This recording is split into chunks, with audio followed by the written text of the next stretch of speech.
मुझे ये बताइए मोदी ही क्यों चाहिए? क्यों पड़े हो चक्कर में जब मोदी का कोई है ही नहीं टक्कर में? मैं तो यही बोलूंगी। 15 साल से इनकी सरकार थी ना, क्या करा इन्होंने? धर्म का बंटवारा किया। इनके नेता की कोई गारंटी नहीं, इनकी नीति की कोई गारंटी नहीं, और बात करते हैं मोदी की गारंटी की। क्या भाई दिमागी संतुलन ठीक है? साला नशे में रहता है पूरा टाइम, ये गांजा फूक के रहता है। क्या कहता है 22 जनवरी को अयोध्या में ऐश्वर्या राय आई थी तो सब उसी पे कैमरा लगाए हुए थे। साला ऐश्वर्या राय कहाँ दिख गई तुमको? तुम्हारे सपने में दिखी है? हमारा प्रधानमंत्री किसी काबिल नहीं है। साला एक कैम्ब्रिज यूनिवर्सिटी से पढ़ के आया और कहता है कि चाय वाले ने ईवीएम हैक कर लिया। चाय वाले ने ईवीएम हैक नहीं करा है, चाय वाले ने सभी देश के नागरिकों का दिल हैक कर लिया है। तभी तो तुम्हें छोड़ के हम बीजेपी को वोट कर रहे हैं। वो भी वक्त था, मैं इस बात का जवाब देना चाहूंगी, वो ऐसा वक्त था जब यासीन मलिक जैसे आतंकवादियों से मनमोहन सिंह हाथ मिला के आता था। क्या करके आता था? हाथ मिला के आता था। वही वक्त है सर जी जब देश में भुखमरी थी पर नेहरू जी की ब्रांडेड सिगरेट लेने विशेष विमान विदेश जाता था, है ना? कह रहे कि वो उस काबिल थे इस वजह से आती थी। वो उस काबिल थे तो क्या हमारा प्रधानमंत्री कोई काबिल नहीं है? है? हमारा प्रधानमंत्री किसी काबिल नहीं है। साला एक कैम्ब्रिज यूनिवर्सिटी से पढ़ के आया और कहता है कि चाय वाले ने ईवीएम हैक कर लिया।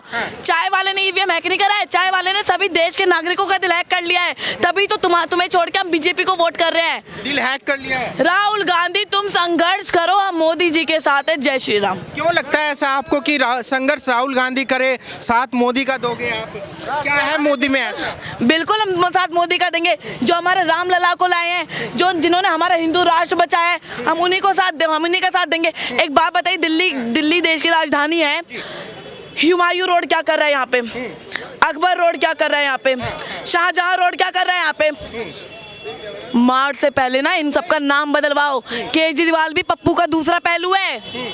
पप्पू का दूसरा कहता है पेरिस बना दूंगा, लंदन बना दूंगा। साला पाकिस्तान से बदतर हालत करके छोड़िए देश दिल्ली की। कह रहे कि भाई मोदी जी की मट्टी पलीत कर देंगे। नहीं, मोदी जी की मट्टी पलीत करने नहीं देंगे ना।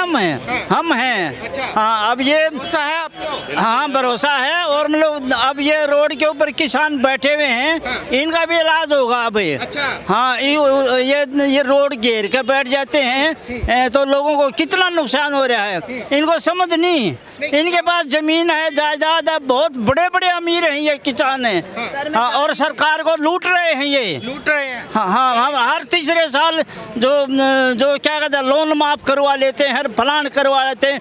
बड़ी बड़ी गाड़ियां हैं, बड़ी बड़ी जमीन है। हाँ, ये किसान है ना, ये किसान नहीं रहे, अब राक्षस हो गए हैं, राक्षस हो गए। हाँ। क्यों लगता है बाबा जी ऐसा आपको? क्या?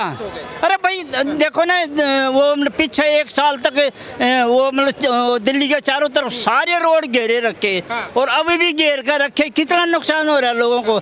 मजदूरी कर रहे हैं लोग, कोई छोटी नौकरी कर रहा है तुम कि भाई मोदी जी हिटलर शाही कर रहे हैं, गरीब किसानों का गला दबा रहे हैं। नहीं, मोदी जितना भला कर रहा है इतना तो वो क्या इंदिरा गांधी ने किया था राज, या फिर मोदी जी कर रहे हैं? बीच में तो सारे ऐसे ही आए हैं। क्या बात कर? तो हाँ, और क्या खास है मोदी जी में ऐसा, मुझे ये बताइए। मोदी जी में सब कुछ आस है। अगर देश का कल्याण करेगा तो मोदी जी मोदी जी की पार्टी करेगी। अच्छा। हाँ, और जो भी अच्छा करेगा तो वो मोदी की सरकार करेगी, और तो है नहीं भैया।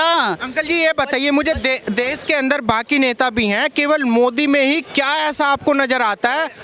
हाँ। नेता सिर्फ नाम के रह गए हैं। अच्छा। गुण नहीं रहा उनमें कोई भी। हाँ, बस नेता है तो मोदी जी है, और ये ही देश को सुरक्षित रख सकते हैं, और यही वो कल्याण कर सकते हैं। जैसे कांग्रेस पार्टी है, कह रही है कि भाई देश को अगर चलाना आता है तो केवल कांग्रेस पार्टी को चलाना आता है। मोदी जी के परिवार में किसी ने चिमटे से सत्ता को नहीं छुआ तो उन्हें क्या पता कैसे चलेगा देश? अरे भैया 70 साल में क्या किया? मोदी ने इतने बड़े बड़े काम किए हैं अपने 10 साल के पीरियड में, तो कोई माई का लाल कर ही नहीं सकता। हिम्मत नहीं उनमें बिल्कुल भी करने की। हाँ, और मोदी ने इतने काम कर दिए कि भाई वो कोई कर ही नहीं सकता। सही बताऊं सर, मैं जा रही हूँ, जाते जाते आपको 2 चीज़ बताते जा रही हूँ। एक तो ये है, आज जो पार्टी सत्ता में है, भाजपा सत्ता में है, हमारे मोदी जी की वजह से आज हमारा तिरंगा चांद पर शान से लहरा रहा है। जैसे मोदी जी हैं, मोदी जी कहते हैं कि भाई मैं गरीब हूँ, उन्होंने चाय भी बेची। देश के अंदर ऐसा क्या मोदी जी ने किया कि भाई एक 60 साल जिस पार्टी ने राज किया उसको छोड़ के जनता मोदी जी के पीछे चल पड़ी? मोदी जी ने अच्छा काम किया। देखो कश्मीर में क्या हालत हो रखी थी, वहाँ बस शांति है, अभी बिल्कुल शांति है ना, और देश का विकास भी होया है। और रही बात ये जो सरकारी मुलाजिम है ना, ये रो रहे हैं अकबर, वो क्या कहते हैं, हमें ऑफिस में काम करना पड़ गया। हाँ, नहीं तो क्या कहते हैं, आवारागर्दी करते थे ये। और रही बात अब ये किसान बैठे हुए हैं, इनका कोई इनकम टैक्स कटता ना, लोन माफ होने लग रहे इनके, बड़ी बड़ी गाड़ियां हैं इनके पास है। और ये जो किसी की 20, 30, 50 हज़ार तनख्वाह हो जाती है, उसमें से टैक्स कटवाती है एम्प्लॉई। और जमींदारों को क्या कट रहा है ये बताओ? कुछ देखा जाए तो जो देश की जनता, दिल्ली की जनता जो टैक्स भरती है वो कभी आंदोलन नहीं करती, किसी भी चीज़ के लिए आंदोलन नहीं करती। इन लोगों के टैक्स माफ हो जाते हैं, इनके लोन माफ हो जाते हैं इन लोगों के, फिर भी आंदोलन पे आंदोलन, सारी इनकी मांगे पूरी करे। मांगे इनकी एक ही जो है ना, मेजोरिटी है, और ये समझो अमीर हैं, जमीन जायदाद है इनके पास है। और फिर जय जवान जय किसान का नारा दिया करते हैं ना, जय किसान नहीं रहे, अब जवान जरूर से वो। अच्छा। हाँ, किसान यार अब ये धरना देकर बैठे हैं, 2 साल पहले भी देकर बैठे हुए थे। गरीबों को कितना नुकसान हो रहा है ये बताओ? ये इतनी बड़ी बड़ी मशीनें, जेसीबी, हाइड्रा, पोकलेन, इतनी बड़ी बड़ी मशीनें बॉर्डर पे लेके क्या साबित करना चाहते हैं? क्या कौन है? मैं तो ये कह रहा हूँ कि किसानों ने वो अपने घर चले जाना चाहिए, पब्लिक को परेशान ना करें, ठीक है? उनके घर में कोई कमी नहीं है, भगवान की दया से बड़ी बड़ी ज़मीनें हैं। अगर उनसे जमींदारा नहीं होता तो अपनी ज़मीनें बांट दो, जिसके पास ज़मीन नहीं है। क्यों रो रहे हैं यहाँ बॉर्डर पर आकर के? उनको कि भाई मोदी से अगर देश नहीं चल रहा, हमारी मांगे पूरी नहीं कर सकते मोदी, तो मोदी इस्तीफा दे, मोदी गद्दी छोड़ दे। अपोजिशन वालों को आग लगी हुई है कि मोदी क्यों आया हुआ है। हाँ, बस और उनका वो कोई लक्ष्य नहीं, देश में सुधार करने का कोई लक्ष्य नहीं, उनको आग लगी हुई है। सारे चोर इकट्ठे हो गए हैं, और एक ईमानदार है मेरी तरफ से। देश में क्या है, मेरी तरफ से ये ईमानदार आ गया और ये चोर इकट्ठे हो रहे हैं। लेकिन हमें मोदी को क्या हारने नहीं देंगे मोदी को, ठीक है? ये प्री प्लांटर सारे आप जिनको किसान कह रहे हो, वो किसान नहीं है, वो तथाकथित किसान है। ये अननेचुरल किसान है, अननेचुरल किसान है। ये एक्चुअल किसान जो है आज भी खेतीबाड़ी कर रहे हैं। आप जाके देखो, किसी भी खेती में चले जाओ, किसी भी गांव में चले जाओ, बेस लेवल के जो काम करने वाले सही हमारे, जिनकी वजह से आज हम जय जवान जय किसान जिनको सैल्यूट कर कहते हैं, एक्चुअल में जो एक्चुअली किसान है वो आज भी खेतीबाड़ी में व्यस्त हैं। उनको भरपेट सब कुछ मिल रहा है जो उन्हें चाहिए, उनकी उम्मीद से बढ़ के मिल रहा है। लेकिन ये वो लोग हैं जो 5-5 करोड़ रुपए के ट्रैक्टर लेके आ रहे हैं, ये दिखाना चाहते हैं कि हमसे बड़ा दुनिया में कोई नहीं है। कह रहे कि भाई मोदी सरकार गरीब किसानों का गला घोट रही है। देखो, गरीब किसान जो है, मैंने कहा ना, ये यही बोलेंगे कि इनमें से कौन सा गरीब है? मुझे एक बता दो जो गरीब हो। इनके पास से 2 चीजें हटा दो, एक शराब और एक ड्रग्स।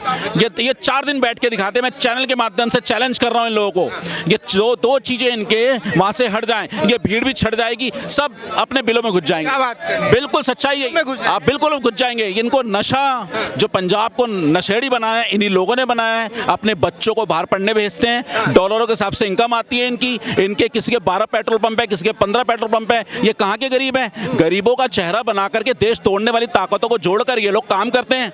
अब देश जान चुका है, राष्ट्र हित में बात करेगा, देश हित में बात करेगा, सत्य सनातन का सम्मान करेगा, सभी धर्मों का सम्मान करेगा, वही देश में राज करेगा। अब भाई असम से लोग दिल्ली आ सकते हैं, कर्नाटक से आ सकते हैं, जम्मू से दिल्ली आ सकते हैं, लेकिन पंजाब से दिल्ली क्यों नहीं आने दे रहे हैं? हमने कोई नहीं मना करा।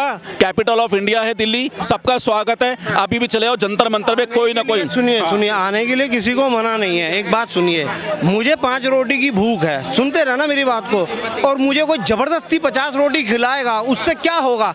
दिल्ली में इतनी जगह नहीं है, अगर बैठने के लिए आपको धरना प्रदर्शन के लिए जगह दी गई तो आप वहाँ जाके धरना दीजिए ना। इतनी बड़ी बड़ी गाड़ियाँ लाएंगे, दिल्ली की अपनी 2 करोड़ की जनता है, और उसमें अगर आप 20-50 हज़ार या लाख बंदे और आ जाए, वो भी बड़ी बड़ी गाड़ियों से, तो दिल्ली तो बंद हो जाएगी। तो आदमी को उतना ही करना चाहिए जो वो समझ सके दूसरा आदमी। कि भाई मोदी जी हिटलर शाही दिखा रहे हैं, गरीब किसानों से डरे हुए हैं मोदी जी। कौन डरा हुआ है? आपको मोदी जी डरे लगता है? आपको क्या लगता है मोदी जी डरे हुए हैं? आपको क्या लगता है? क्या लगता है आपको, क्या लगता है? मुझे एक बात बताइए, किसानों से क्यों डरेंगे मोदी जी? और किसानों से डरने का कारण क्या है, ये तो समझ में आया कि क्यों डरेंगे। उन्होंने तो उनको 3 बार 4 बार वार्ता के लिए बुलाया कि आप आओ बात करो किसान नेताओं से, वो क्यों नहीं आके बात करते? अगर आपने बात करनी है, आप 10, 20, 30 जनों को लेके आओ जो आपके नेता है। आप चाहते हो कि पूरी की पूरी भीड़ आ जाए गाड़ियों के साथ, वो पॉसिबल नहीं है। आपके घर में भी आपका 1 मेहमान आ जाए, 2 मेहमान आ जाए, आप उसे संभालोगे, खिलाओगे भी पिलाओगे। एक साथ अगर आपके घर में भी 1000 मेहमान आ जाएंगे, आप क्या करोगे? उसी बात को लेकर राहुल गांधी कह रहे हैं कि भाई मोदी जी ने आपका अधिकार छीन लिया दिल्ली में घुसने का भी, और हमारी सरकार आएगी तो गरीब किसानों की गरीबी दूर कर देगी। देखिए, मैंने इसी बात का आपको जवाब दिया है अभी थोड़ी देर पहले कि अगर मुझे 5 रोटी की भूख है, मैं 5 ही खाऊंगा ना, जबरदस्ती 50 खाऊंगा, या तो मेरी तबीयत खराब होएगी या फिर वो खाने के वांदे पड़ जाएंगे। तो दिल्ली में इतनी स्पेस कहाँ है? किसने मना करा है? अभी सुप्रीम कोर्ट, पंजाब कोर्ट ने भी उनको यही चीज़ बोली है कि आप जाओ धरना प्रदर्शन के लिए जाओ, लेकिन हाईवे पे